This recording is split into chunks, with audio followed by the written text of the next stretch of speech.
ल साथीहरू, रोमानियाको कोस्तान्सामा टोनिस भन्ने कम्पनीमा यस्तो छ के काम हेर्नुहोस्। ल रोमानिया कस्तो लागिरहेछ त हजुरलाई टोनिस कम्पनी? युरोपमा आएपछि युरो कमाउनु पाइन्छ भनेको युरो कमाइराखेको छ। त्यही त हो युरो। कतिको दुःख लाग्छ काम? त जहाँ गए पनि यस्तै हो। आफूले काम गर्ने बापतको परिसरमा पाइन्छ भने जहाँ पनि ठिकै हो। काम जहाँ गए पनि गर्नै पर्छ।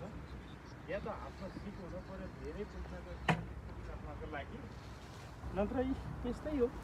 काम सामान्य जो आउँछ, काम नजानेको पढा लेखा नभएको मान्छेहरूलाई काम जस्तो सामान्य दिन्छ त्यही गर्नु पर्यो।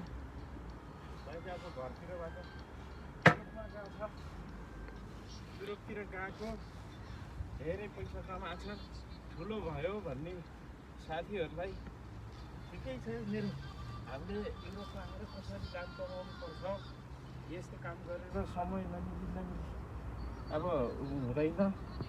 त्यसमा अब साथीभाइ आफ्ना इष्टमित्रहरूले अब ठुलो भयो, अब धेरै पैसा कमायो भन्ने हुन्छ, यस्तै छ।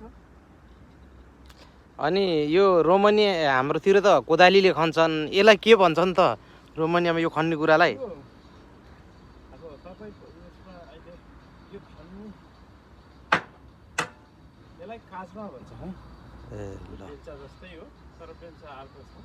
यसलाई काजमा भन्छन्। यसलाई तपाईँ पछाडि छ यो हो फेरि यसलाई हामीले बेल्चा भनिन्छ। यहाँको भाषामा लुपाता भन्छ यसलाई। अब यो माटो फाल्ने कुरा र यो खन्ने कुरा। अब यसको ड्राइभर भएको पनि लगभग लमसम 6 महिना 7 महिना भइसक्यो। यो अहिले धेरै सजिलै लाग्छ।